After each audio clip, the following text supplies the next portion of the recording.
Hello everyone, তোমরা সবাই কেমন আছো? আশা করছি তোমরা সবাই অনেক ভালো আছো আর আমিও অনেক ভালো আছি। মামের রান্নাঘরের তরফ থেকে আজকে নিয়ে চলে এসেছি খুবই সহজ, দুর্দান্ত, ঘরোয়া মাত্র কয়েকটা উপকরণ দিয়ে এই ফুলকো ফুলকো অসংখ্য ছিদ্রদার পিঠের রেসিপি। আসলে কি বলো তো, শীতের মাস তো চলে এলো, কিন্তু চারিদিকে কোথাও কিন্তু ঠান্ডার আবহাওয়া দেখা যাচ্ছে না। তাতে কি হয়েছে, শীতের মাস তো চলে এসছে আর আমরা বাঙালি একটু ঠান্ডার আবহাওয়া পেলেই আমরা পিঠে, নানান যাবতীয় খাবার খাওয়ার জন্য রেডি থাকি। তো সেই পিঠে রেসিপি আজকে তোমাদের সঙ্গে শেয়ার করছি। তো চলো দেখে নাও। তো এখানে রেসিপির শুরুতেই আমরা নিয়ে নিয়েছি আতপ চালের গুঁড়ো, আর নিতে হবে পরিমাণ মতো লবণ।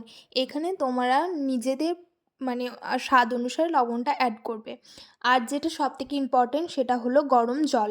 গরম জলটা এমনভাবে গরম করবে যেন একটা আঙুল ডোবালে সহ্য করা যায়। আসলে এই গরম জলটা দিলে কিন্তু পিঠা ভালো হবে, ফুলকো ফুলকো হবে, অসংখ্য ছিদ্রদারও হবে। ঠান্ডা জলে হবে নাকি জানি না, তবে হতেও পারে, কিন্তু ঠান্ডা জল দিলে পিঠিটা শক্ত হবে আর গরম জল দিলে তো নরম হবে পিঠিটা।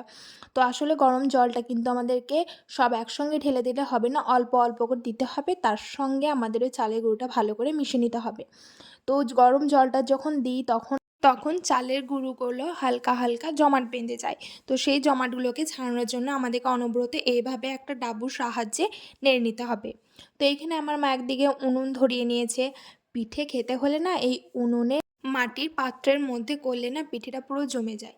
তো এইখানে আমাদের ভালোই গরম হয়ে গেছে মাটির খোলাটা। তারপরে আমাদেরকে নিজেদের মানে সাইজ অনুসারে আমাদেরকে ওই ডোটা দিয়ে দিতে হবে, তারপরে একটা ঢাকনা করে ঢেকে দিতে হবে। তো কয়েক মিনিট পর আমরা খুলে দেখছি, দেখছো পিঠেটা কত সুন্দরভাবে ফুলে এসছে। তো আমাদের পিঠেটা উল্টাতে হবে না, ঠিক এইভাবেই তুলে নিতে হবে।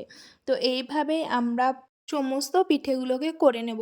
আসলে পিঠে কিন্তু গ্যাসের মধ্যেও করা যায়, তবে তোমরা যদি গ্যাসের মধ্যে করা যদি দেখতে চাও অবশ্যই আমাকে কমেন্টের মাধ্যমে জানাবে।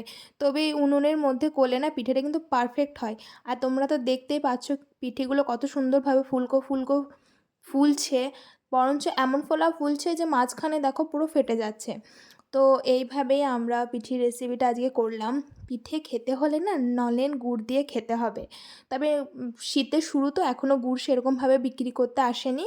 তো আমরা পিঠেটা তরকারি দিয়ে আর মিষ্টি দিয়েই খেয়েছিলাম, অসাধারণ লেগেছিল।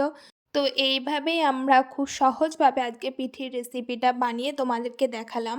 তো ভিডিওটা ভালো লাগলে অবশ্যই একটা লাইক করবে, আর আমার চ্যানেলে যদি কেউ নতুন হয়ে থাকো অবশ্যই আমার চ্যানেলকে সাবস্ক্রাইব করবে, লাইক করবে, কমেন্ট করবে, শেয়ার করবে।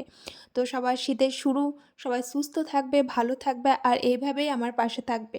এরকম নতুন নতুন ভিডিওর আপডেট পাওয়ার জন্য অবশ্যই আমার চ্যানেলটাকে কিন্তু সাবস্ক্রাইব করতে ভুলবে না।